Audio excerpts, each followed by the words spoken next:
салому дуруди бепоён дӯстони азиз, субҳи ҳар як адми шумо ба хайр боша. Бародарҷони азиз, худованд нигаҳбонтон боша ки ҳама вақт дар бари мо ҳастед, дар бари мардуми ниёзманд ва камбағал.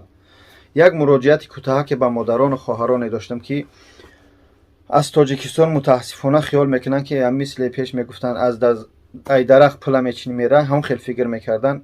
модарону хоҳарони азиз, баъзеша дар назар дорам, баъзеш ки ҳамаи хаёлот чун оли мисли ҳамун чӣ меган, тоҷико меган кайҳон паридан, он рафтан омадан, дар хоб шудидан. ин нест. Россия хеле кори мушкил дора, хеле азоб дора.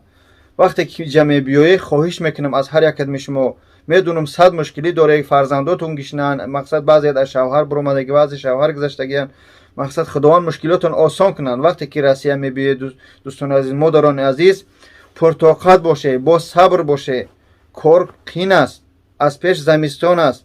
баъзеёша мутаассифона бародарон мегиранд, ба хотири худо кӯмак кардан мегиранд, мебиёранд.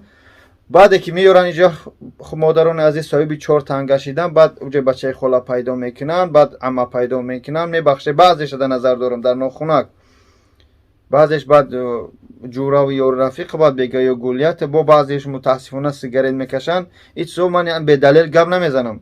модарони азиз, вақте як бародар ё падар шуморо мехоҳад кӯмак кунад, ва шумо қарзидор нест, вай хубия ба хотири қиёмат мена, ба хотири яъне ки рӯзи маҳшар мекунад ки пеш парвардигор шукргузор бигӯяд ки ман бандаи тира камака кӯмак кардам, ҳамаеш ки ниёз дошт.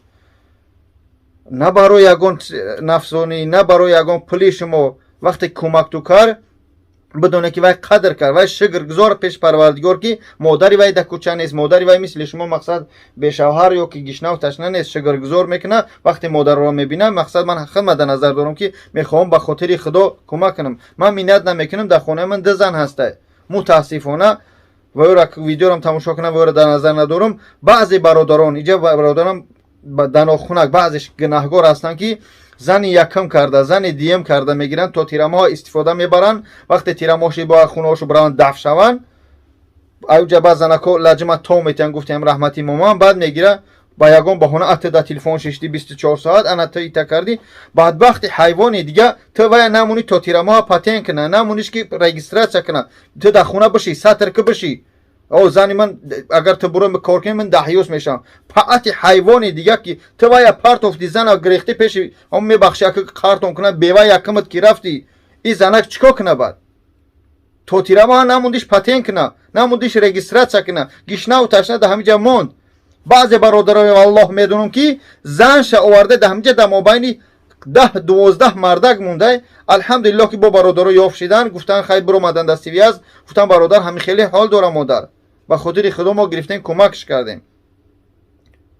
ай ба шармай, худат куя беобрӯӣ, не ки миллати тоҷика қадри қимати тоҷика дар иҷа мерезунӣ, обрӯи миллата мерезунӣ. чӣ қадар спортсменҳои мо, чӣ қадар президент мақсад мамлакат ҳаракат мекунанд дар давлатҳои дигар ки обрӯи ватана бардоранд, парчама бардоранд. мутаассифона баъзе мирғи чиғре ки мебуранд дар ҳамаи ютуб, дар ҳамаи инстаграм, дар ҳамаи интернетҳо пас мекунанд обрӯи миллати худмона.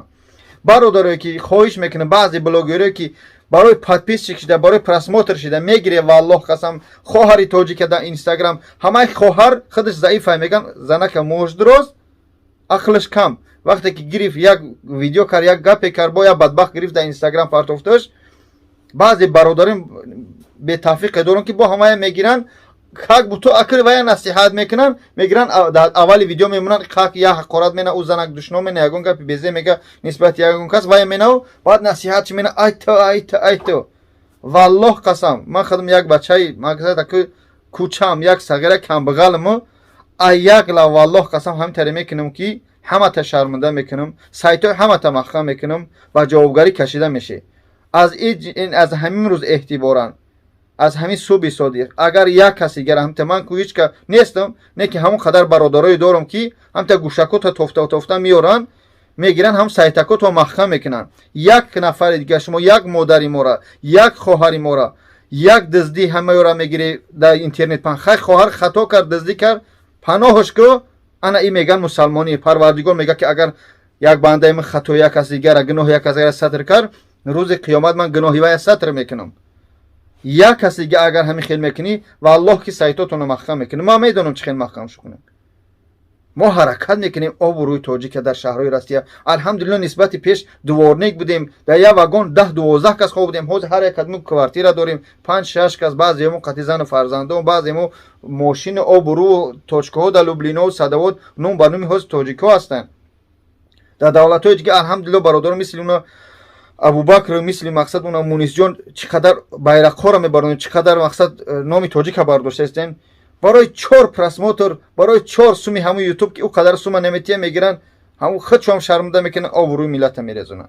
از برای خدا بس ای بای والله قسم شرم است. یا خیلیت با خدا قریب صاحبی وجه نویره میشه، کدوم روز بچه 16-17 ساله شده. ای بای وانو خدا، من با نصیحت نیستم یگون تشمو. مادران عزیز، خواهران عزیز، به خاطر خدا خواهش میکنم کدمت قوتی کاری نداره ای تاجیکستان این طرف نبیو. التماس میکنم از هر یک کدم شما به خاطر خدا، به خاطر روز قیامت مادر جانو کدم برادر شما کمک میکنه، کدم برادر شما رو میره به خاطر خدا میخواد کمک کنه، او برادر آبروش نریزونه، آبروش پس نکنه، در اینترنت پهمش نکنه فلانیش ایتکر فلانیش. من گناه بسیار شما را میدونم، گناه بسیار شما را میدونم، نه که خپیم. مادر عزیز خواهش میکنم هوشیار شوی. گیجایی که میره از شما خواهش میکنم پاسپورتاتون نتیه. پاسپورت ها یگان کارخونه دولتی یا غیر دولتی حق نداره که پاسپورت یگان کسب گیره مثل زلاجنیک، مثل یک چی غلام رب بگیره پاسپورت چه بجا کنه. پاسپورت تو پیش خطا نگاه بداره. برادرای که هم یک قوه داره، پل داره، میدونه قانونا را. خواهش میکنم خواهرها را یاردم کنه. دمی زمستان خنک از پیش بارون خنکی است. همون بینی که خواهر یگان دکمی نداره، امکانیتی که صاحب جای کارش نیست، نگیره در کوچه نپرتویش. از همون سرک اویله که التماس 2000-3000 سرجم شه تا یک خوابگاه اگر نشوه بلیط همون قیمت نیست، 15-20 هزار. همین از 200-300 روبل ان شاء الله جمع میکنی میگیریم خواهر و تاجیکستان پیش پدر مادر شروع میکنی. در این خنک تنگ نه عزا میکشه نه آبروی ملت تاجیک. ما الحمدلله از آذربایجان هم خواهر رو آزاد کردیم. از چی قدر ملت های بدبخته که میخواستن نامی تاجیک پس بزنن، نامی ملت، نامی خواهری ما را پس بزنن و این ناموس ما پس بزنن. ما چقدر کمک حرکت میکنیم. بعضی برادران خودمون با جای کمک کنن با هم خواهر خودمون میبرن میمونن. حاضر اوجه پشتی ازبک هم در لفظی تاجیک میدونه، آذربایجان هم قرقیز خیلی دیگر ملت ها همش نامش نگیریم، همه لفظی ما را پشتی میدونه. شرط هم خواهرها برو در اینستاگرام پهن کردن. شرم است، عیب است. یا در تیک توک گپ خبر دیگریش. از برای خدا این پادپیسچکو پگار روز در قورش ما نمیدونه اخیرتا. از برای خدا شرم کنی، عیب است. بخشش که کمک عصبانی میشم. اشک مادر رو میبینیم در شهرهای غریبی، اشک برادرایی که خوبی کردیم با جای خوبی با جای رحمت نعلت میشنم و یارو میبینی. والله قسم پدر زنگ زد گریه کرد که من کمک کردم امروز دردی سرم شده. یا مادر گریه کرد که میگه که زنگ میزنم من همین خیلی فرزندم، یا که اکا یا دادر خواهر زنگ میزنن بیا تا همسری من شه یا خاتمه بخشه یا خاطی من هم خوابگی که بعد من ترا صاحب جای کار مینم. ناموس کنه، عیب والله. هم خوابگی 10-15 مینوته اما قیامتت میسوزه. بدون که نسبت دختر یک کس کردی، فرزند یک کس کردی، بدون نسبت فرزند دختر زنت یانگد یگون کسی برای که وعده پروردگاره که میگه که نسبت در یک کس زدی در تا میزنن. در این دنیا میبینی عذابش، روز قیامت با اکثر جمرگش میکشید. با همون خاطر مادران عزیز کدمه جای کار نداری، انیق نداری ای تاجیکستان نبیا، انیق کرده بعد بیا فریفتوده. بعضی خواهرایی که الحمدلله هوشیارن میان خیلی کار میکنن، اویلکو خوب میگیرن، فریفتوده بینش همه این کار نمیشه، عذاب داره روسیه.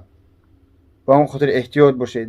کدمه در روسیه داکومنت کن، هیچ گم نداره، داکومنت کنه که قانونا سخت شدگی. با اون خاطر در هر کجای باشه حرکت کنه که نامبرداری ملت خودمون، نامبرداری پرچم خودمون، نامبرداری آبروی ملت تاجیک و خواهرای خودمون باشن که نخواهی که یگون که سرخم کنه. الحمدلله چقدر ما یوریستو داریم، چقدر دکترا داریم. در همین پیش ای ویدیو من ویدیو موندگیم نگاه کنید تاجیکو دختر یعنی که بلنسه زنانه کردن بدرید هم صحبت چقدر شو خواهرای عزیز کدمت که مثلا نداره. ان شاء الله هر بلنسه را کوفته ما میگیریم رکلام میکنیم تا که بیای فقط دخترای خودمون ان شاء الله شما را دیگه خدمت رسانی کنن.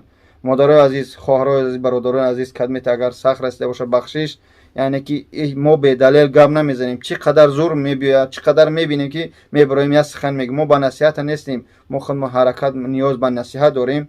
اما وقت علم میکنه یا سایت کوچک داریم با خاطر خدا میخوایم مادران و پدران در شهرهای غریبی کمک کنیم حد امکان تا زورم رسیدگی امکانیت تلفن هر یک کدوم شما را جواب گفتنش نداریم. برای بعد ما ساعت 9 ساعت تا 9 بیگا کار میکنیم خدمتان، بعضی کمکایی میکنیم این بعدی کار میشوند.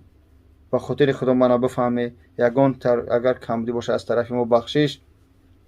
همه شما رو به خاطر خدا دوست می‌دارم که شما پادپیسچی‌ها من شما برادران و خواهران هستی که هر یک کارته میمونیم به خاطر خدا شما چقدر کمک میکنید.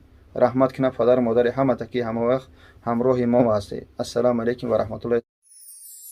ارمغان پاک یزدانم وطن، قوت دل قوت جانم وطن، باوری و عهد و پیمانم وطن، تاجیکستان تاجیکستانم وطن. آبهای تو شفای جان من، چشم ساران قوت و درمان من، در کنارت در بود ارمان من، تاجیکستان تاجیکستانم وطن. تو خوشی جمله حال منی، چون پرستویم پر و بال منی، مهر و عشق و بخت و اقبال منی، تاجیکستان تاجیکستانم وطن. از زرافشان تا بدخشانم وطن، از خوجند تا وخش و ختلانم وطن، تا قدوم خاک افغانم وطن، تاجیکستان تاجیکستانم وطن.